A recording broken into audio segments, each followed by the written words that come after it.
ये डिबेट हमारे घर पे चली आई है। मान लीजिए पत्नी अगर बीजेपी से है, पति अगर कांग्रेस का है, संवाद में अगर मजा आ जाए तो मेरे कहने के सलीके पे आपकी ताली आनी चाहिए कि थी बीजेपी से, पत्नी बोली जून में चलो, जाने मन जल्दी हनीमून में चलो, अच्छे दिन आ गए हम डांस करेंगे, 5 साल हो गए रोमांस करेंगे, कांग्रेसी पति बोला हाल चलेंगे, जून में ही क्यों हर साल चलेंगे, जब 15 लाख अकाउंट में आ ही गए हैं, बुलेट ट्रेन से दोनों नैनीताल चलेंगे।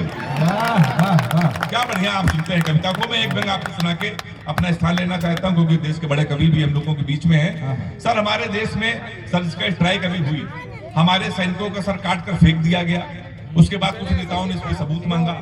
मतलब आजकल के पिताजी ये नहीं तय करते हैं कि तुम देशद्रोही हो कि देश प्रेमी हो, राजनीतिक लोग तय करते हैं। मेरा एक कड़वा व्यंग है, लेकिन उससे इससे अच्छा कहां सुना जाएगा, तो मैं आपको सुनाता हूं। एक बार एक कवि सम्मेलन में कवि ने मुंह खोला, शेर की तरह बोला, मजमे में जितने राष्ट्रभक्त लोग हैं वो भारत माता का जयकारा लगाएं, खड़े होकर 2 मिनट तक तालियां बजाएं। सभी खड़े होकर तालियां बजाने लगे, भारत माता की जय, भारत माता की जय, वंदे मातरम गाने लगे।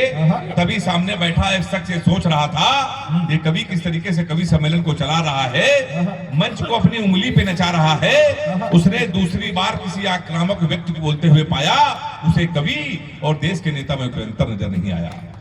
तभी उस कवि ने कहा, शर्म नहीं आती, कवि पे तंज कस रहे हो, यहाँ देश की बात हो रही तुम बैठे हंस रहे हो। उसका जवाब सुनना, अगर आपको लगे पूरे हिंदुस्तान का दर्द है, पूरे हिंदुस्तान का जवाब एक कवि ने सलीके से कह दिया, तो या तो हाथ उठा के ताली बजा के मेरा समर्थन पे ताली बजाना, या अपनी कुर्सी पे खड़े होकर मुझे हुट भी आप कर सकते हैं। ये पंक्तियां मैं आदरणीय आजी साहब के चरणों में भेंट कर रहा हूं, सब सुनिएगा, विशेष आशीर्वाद मैं आपका चाहता हूं। कवि ने कहा, शर्म नहीं आती, कवि पे तंज कस रहे हो, यहाँ देश की बात हो रही तुम बैठे हंस रहे हो।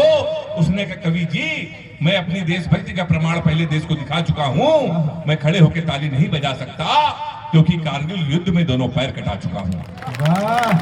क्या कविता सुनते हैं। मैं खड़े होकर ताली नहीं बजा सकता, तालियां अभी भी बहुत कम है, पीछे जरा एक बार जोरदार ताली बजाएं। मैं खड़े होकर ताली नहीं बजा सकता, क्योंकि कारगिल युद्ध में दोनों पैर कटा चुका हूं। हंस तुम पर नहीं, हंस तो उन पर रहा हूं जो लोगों को देशभक्ति का प्रमाण पत्र दे देते हैं। सत्ता की बात आती है तो आतंकियों से गठबंधन कर लेते हैं। इसलिए मेरे देश के नेताओं, भारत माता की जय रैलियों में नहीं, सीमाओं पर गाओ और देश को बताओ, देश सच्चे वादों से चलेगा, देश बातों से नहीं इरादों से चलेगा। बहुत बहुत धन्यवाद। वाह वाह वाह वाह वाह वाह।